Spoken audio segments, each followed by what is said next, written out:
tous, j'espère que vous allez bien. De mon côté, ça va. Alors, j'ai mis un peu de temps pour vous faire cette nouvelle vidéo, parce qu'entre-temps, j'ai changé de machine, j'ai un autre PC, et j'ai dû effectuer la mise à jour logicielle de certains logiciels, notamment celui de Legrand, comme vous pouvez le remarquer ici.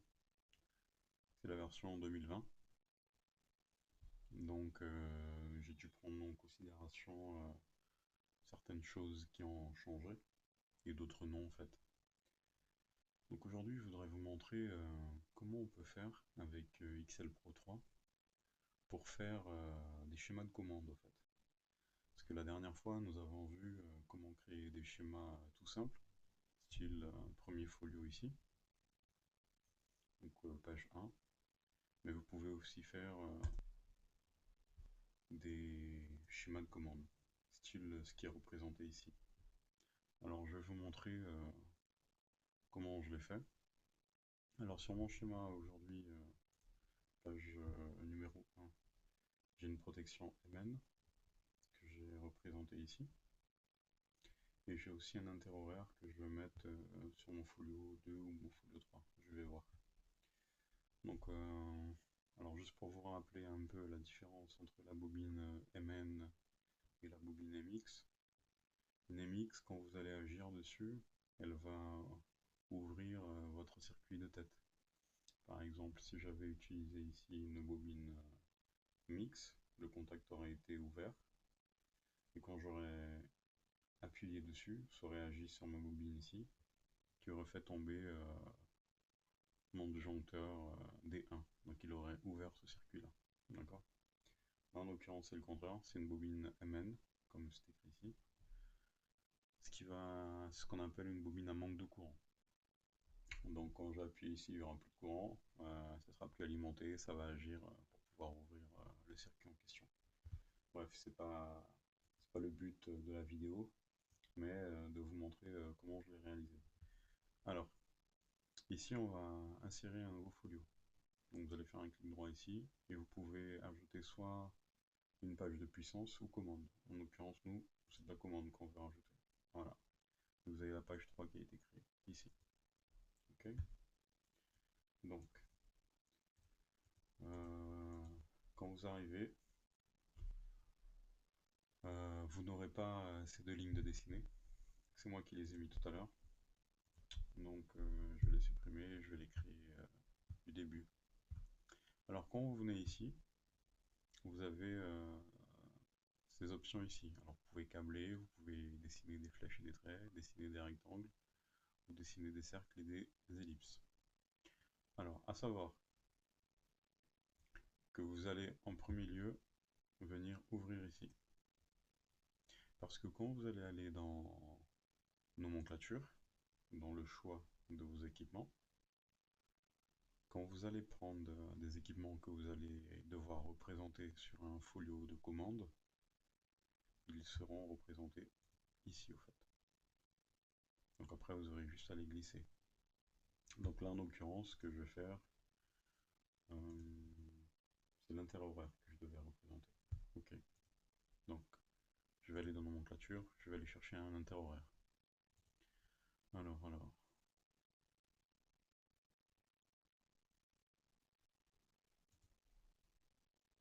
Alors vous avez ici l'intercrépusculaire. Ensuite, hop, on va double-cliquer pour voir. C'est l'intercrépusculaire standard. Ok. C'est pas ce qu'il nous faut. Juste au-dessus, programmation interhoraire. Voilà. On veut prendre un hebdomadaire analogique, une sortie 16 ampères. Très bien. Ajouter. Voilà. Il est ici. Ensuite, je vais aller dans rangement. Et par défaut, ils me l'ont mis ici. Alors, je vais aller voir mon schéma. Et vous voyez, la représentation est ici.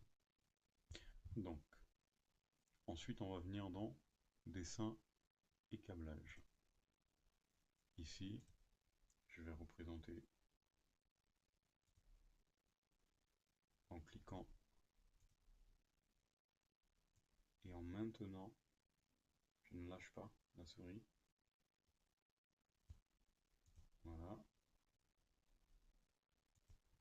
second ici.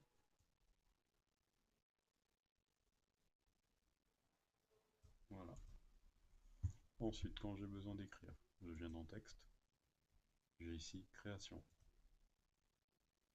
Alors, ici, quand vous sélectionnez création, c'est vous qui cliquez dans la partie haute, du haut vers le bas, pour pouvoir mettre l'encart où vous allez écrire en fait. Donc quand vous sélectionnez, il devient jaune, comme c'est le cas là. Là je l'ai supprimé, je vais le refaire. Création, je clique en haut, et voilà. Ok. Donc ça sera mon L1, ma phase 1. Voilà. Si j'ai besoin de déplacer, hop, vous avez vu. Ensuite je fais pareil ici. Ça sera mon neutre. Voilà. Ok. Maintenant, le but de notre interhoraire, dans notre schéma, c'était que, je sais pas, je dis une bêtise, quand 18h30 arrive, que le contact se ferme et que vous puissiez alimenter l'éclairage extérieur de votre maison, par exemple. Donc c'est ce qu'on va faire. On va représenter le contact horaire, on va le positionner ici, l'horloge plutôt, et le contact horaire ici. Voilà. Je vais descendre un petit peu. Ok. Ensuite vient la partie intéressante pour câbler. Vous allez dans dessin et câblage et vous cliquez sur câbler. Vous avez vu, quand vous faites CTRL et roulette avant, vous pouvez faire un petit zoom. Voilà. On va remonter un petit peu. Et là, vous avez des points de connexion qui sont apparus. Alors, ici, je clique une fois, et je ramène jusqu'en haut. Et là, je clique sur mon L1. Et pour sortir, j'appuie sur Entrée. Voilà, il vous l'a créé. Ensuite, il nous faudra une bobine. Alors moi, pour représenter les bobines, j'utilise cet outil au dessin, dessiner des rectangles. Voilà, je sélectionne. Voilà, et je lâche. Ensuite, câbler. Pareil, entre là et ici. Et je fais entrer. Okay. Alors si c'est pas bien axé, qu'est-ce que vous pouvez faire? Vous sélectionnez et vous le faites bouger un petit peu comme ça. Sauf que là, mon rectangle il est trop grand, donc je vais le réduire un petit peu. Hop. Voilà. Ensuite, je continue.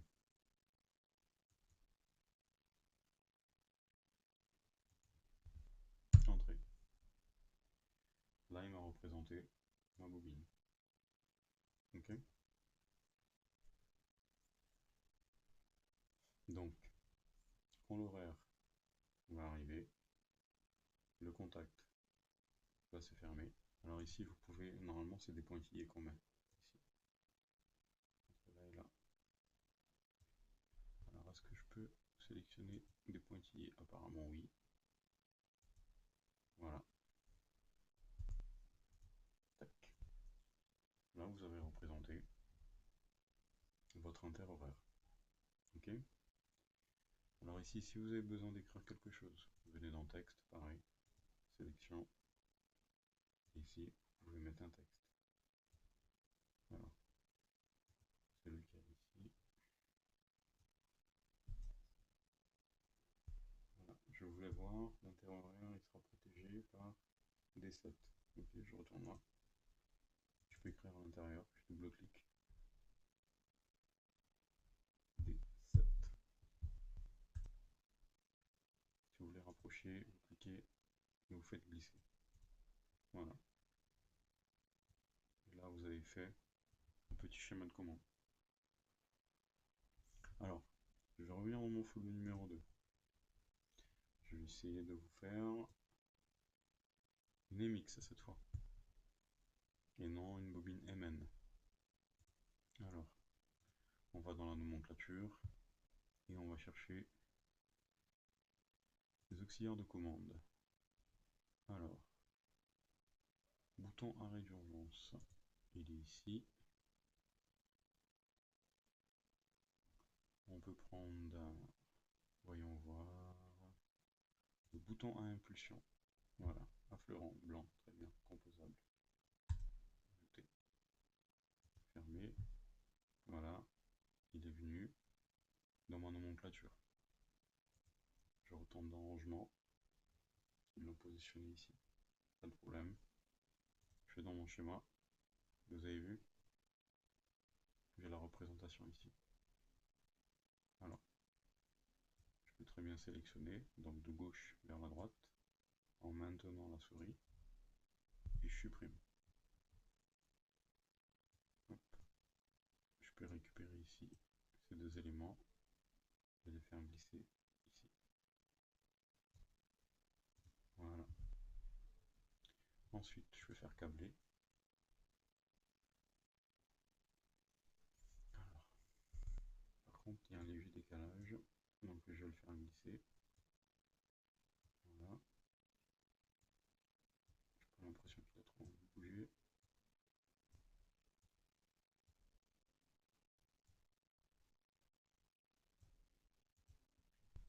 Voilà.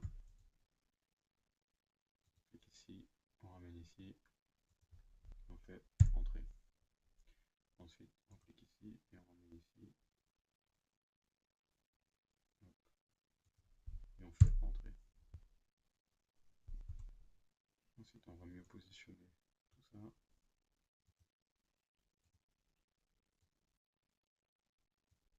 Voilà.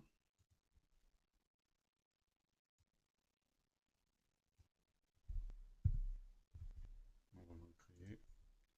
Ce sera peut-être plus simple.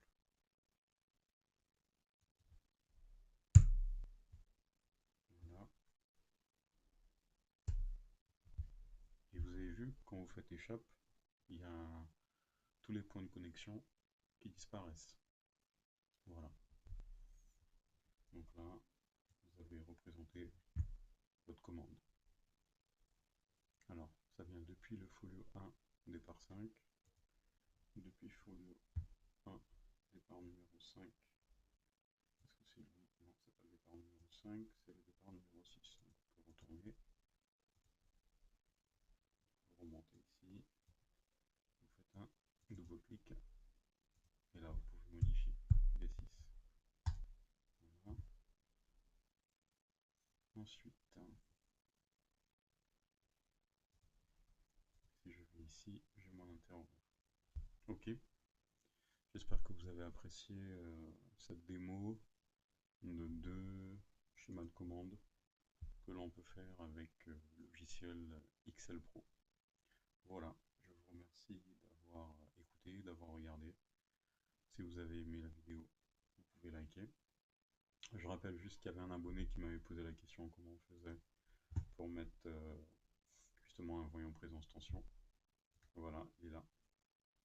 Je vais profiter pour lui montrer. Tu viens dans rangement, ensuite tu viens chercher ici dans auxiliaire de commande modulaire, tu choisis un voyant simple, tu fais ajouter. Quand tu vas aller dans rangement, tu vas voir qu'il sera positionné ici. Tu auras juste à le faire glisser par exemple et le mettre ici où je l'ai déjà mis ou sur un autre départ. Voilà, je l'ai mis ici, c'est juste pour l'exemple. Quand vous allez revenir ici, vous allez voir que le voyant est représenté ici. D'accord? Voilà. J'espère que tu as apprécié mon ami, je t'avais dit dans les commentaires que j'allais te montrer. Et voilà, c'est fait. Si vous avez des questions, n'hésitez surtout pas. Merci à vous et à bientôt.